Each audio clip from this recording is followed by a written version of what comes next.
21 साल का आदित्य वर्मा जो कि डिलीवरी करके शाम को 4 बजे जब वो अपने घर पहुंचता है, तो जैसे ही वो ग्राउंड फ्लोर का दरवाजा खोलता है, तो सामने का मंजर देखकर उसके पैरों तले जमीन खिसक जाती है और वो जोर से चिल्लाने लगता है। वो देखता है कि उसकी दादी जो है जमीन पर पड़ी हुई होती है और साथ में हाथ पैर बंधा हुआ होता है। जब आदित्य पास जाके चेक करता है, तो दादी की सांसें नहीं चलती रहती, जिससे घबराकर आदित्य अपने मम्मी पापा को कॉल करते हैं और मम्मी पापा जब घर पहुंचते हैं, तो वो भी सामने का मंजर देख चीखते चिल्लाते हुए ये बोलते हैं कि मेरी मासूम सी सास को इसने इस तरीके से मौत के घाट उतार दिया, इसने किसी का क्या बिगाड़ा है। और जब इस कहानी और घटना के ऊपर से पर्दा उठता है, जो कि आप सुन लेते हो, तो आपकी पैरों तले जमीन खिसक जाएगी, क्योंकि जो बहू कुछ टाइम पहले ही बोल रही थी कि मेरी मासूम जैसी सास को किसने इतने बेरहमी तरीके से मार दिया है, वही बहू सास के कत्ल के पीछे का मास्टरमाइंड निकलती है। तो चलिए इस कहानी और घटना के बारे में जानते हैं कि ये कहाँ की है और वो बहू कौन है।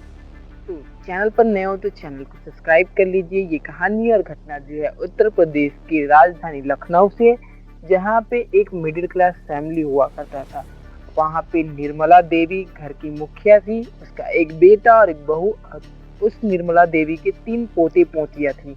इस तरीके से परिवार खुशहाल था। और जो उसका बेटा था वो बिजली विभाग में काम करता था। संविदा के तौर पे बहू घर पे रहती थी। उसका एक पोता था 21 साल का, जिसका नाम आदित्य था, जो कि डिलीवरी बॉय का काम किया करता था।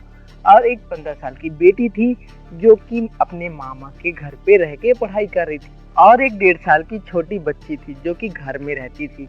इस तरीके से सारा फैमिली ग्राउंड फ्लोर पे रहता था। ऊपर वाले फ्लोर पे 8 किराएदार रहते थे। इस तरीके से टाइम बीतने लगता है और टाइम बीतने के साथ जो है सास को अपनी बहू के ऊपर शक जाने लगता है। उसका चाल चलन ठीक नहीं लगता है।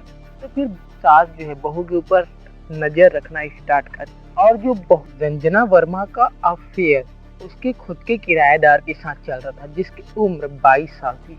जस्ट उसके बेटे के एज से 1 साल बड़ा वो लड़का था, जिसके साथ रंजना का अफेयर चल रहा था। 4 साल का टाइम बीत चुका था और घर में किसी को भी कानो कान खबर नहीं था, क्योंकि पति जो था वो अपने कार्य में निकल जाता था, बेटा भी अपने डिलीवरी के लिए निकल जाता था। सास घर पे रहती थी, 15 साल की बेटी मामा के घर, और एक छोटी सी बेटी घर पे रहती थी, जिसका एज 1.5 साल था। उसको तो क्या ही पता। इस तरीके से जो है किसी को कानो कान खबर ही नहीं था और 4 साल का टाइम भी बीत चुका था। लेकिन सास को धीरे धीरे शक जाने लगता है बहू के ऊपर और वो नजर रखना स्टार्ट करती है। फिर वो दोनों को पकड़ लेती है मिलते हुए।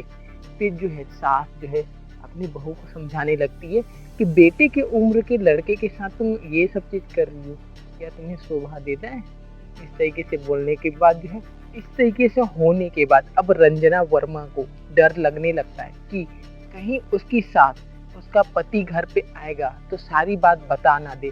इसलिए वो क्या करती है, 21 मार्च को अपने बॉयफ्रेंड के साथ मिलकर वह 1:30 के वक्त आती है और आने के बाद घर का सीसीटीवी कैमरा ऑफ कर देती है। और ऑफ करने के बाद है फिर उसके बाद अपने बॉयफ्रेंड के साथ मिलकर अपने सास के हाथ पैर बांधकर उसकी गला घोटकर हत्या कर देते हैं। और हत्या करने के बाद दोनों फिर वहां से निकल जाते हैं। और निकलने के बाद फिर दूर जाने के बाद सीसीटीवी कैमरा ऑन कर देते हैं।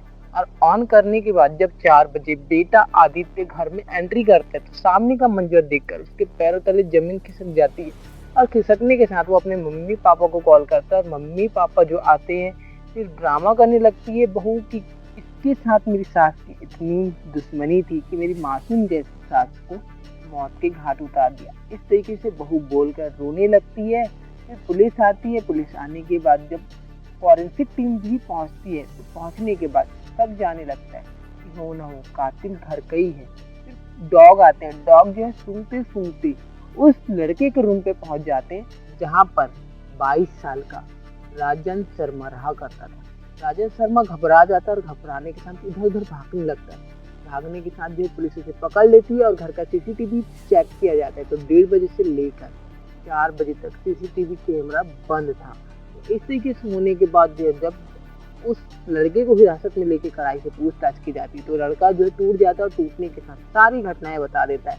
जिस तरीके से उसके घर मालकिन के साथ ही उसका अफेयर चल रहा था, उसके सास को सारी बातें पता चल चुकी थी, जिसके कारण वो दोनों मिलकर अपने सास को मार देते और मारने के बाद ये सब ड्रामा करने लगते। अब दोनों जो है सलाखों के पीछे हैं। अब आगे कोर्ट तय करेगा कि उनके साथ क्या होगा क्या नहीं होगा। ये कहानी और घटना हमें मीडिया सूत्रों के हिसाब से पता चला है, जो कि वाकई हैरान करने वाला है। आप इस घटना के ऊपर क्या कहना चाहेंगे कमेंट बॉक्स में बताना ना भूलिएगा।